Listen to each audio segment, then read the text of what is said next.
So ఈ consistency వచ్చిన తర్వాత ఇలాగా కలుపుకోవాలి. ఇప్పుడైతే మనం దీంట్లోకి యూనే యాడ్ చేద్దాం.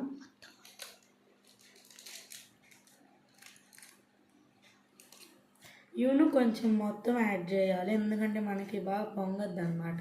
లాస్ట్లో నేను కొంచెం ఉండించుకుంటాను.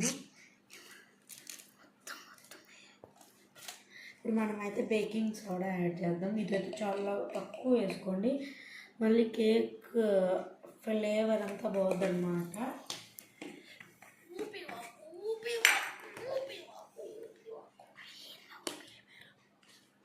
చూడు ఇప్పుడైతే దీన్ని మళ్ళీ మంచిగా మిక్స్ చేసుకున్నా.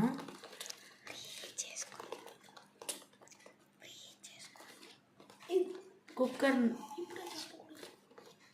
మళ్ళీ మంచిగా విస్క్ చేసేసుకున్నాం. పొంగినట్టు కనిపిస్తుంది చూడండి మీకు, మంచిగా ఎంత ఫ్లఫీగా ఉందో. బాగా విస్క్ చేసుకుంటే ఎంత బాగా విస్క్ చేసుకుంటే అంత మంచిది. ఇప్పుడు దీంట్లోకి అయితే మనం కొన్ని డ్రై ఫ్రూట్స్ యాడ్ చేద్దాం. పైన డెకరేషన్కి కొన్ని ఉండించుకుందాం.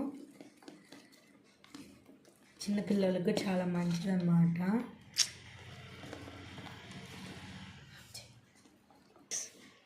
ఇప్పుడైతే మనం ప్రీహీట్ చేసుకుందాం కుక్కర్ని ఒక 10 minutes. నేనైతే కుక్కర్ మధ్య పెట్టేస్తున్నాను దీని మీద. ఇప్పుడైతే మనం డస్టింగ్ చేసుకుందాం. డస్టింగ్కి నేనైతే ఈ బౌల్ వాడుతున్నాను. డస్టింగ్ ఎలా చేయాలో కూడా చూపిస్తాను మీకు. ఆయిల్, గోధుమ పిండి ఇప్పుడు మనం అక్కడికి తీసుకెళ్తున్నాం.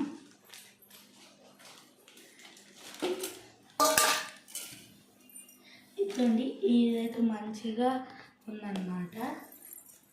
ఇప్పుడైతే మనం దీన్ని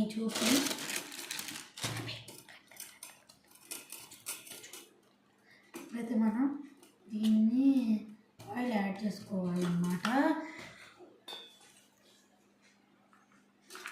ఆయిల్ దీన్ని మీ కాడగానే గీ ఉన్న బటర్ ఉన్న యాడ్ చేసుకుని నా దగ్గర ప్రస్తుతానికి ఇప్పుడు బటర్ లేదు, గీ కూడా నాకు కనపడలేదు, మమ్మీ ఎక్కడో పెట్టేసింది. మంచిగా అయితే డ్రెస్సింగ్ చేసుకుందాం. నేనైతే బౌల్ ఇలాంటివి తీసుకున్నాను. మీ దగ్గర కానీ ఓవెన్ ఉంటే ఓవెన్లో చేసుకోండి, ఓవెన్ లేని వాళ్ళకి అనమాట ఇది. అయితే మనం గోధుమ పిండి ఉంటుంది, ఆటా తీసుకున్నాను. నేనైతే ఆశీర్వాద్ తీసుకున్నాను, ఆటా నాకు మర్చిపోయి.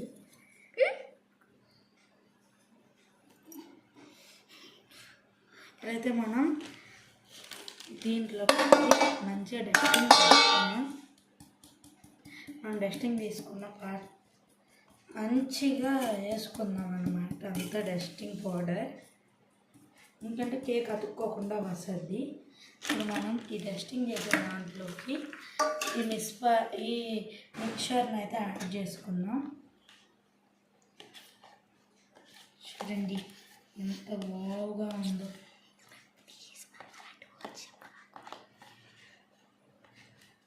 అయితే మనం దీంట్లోకి అంతా యాడ్ చేసుకుందాం.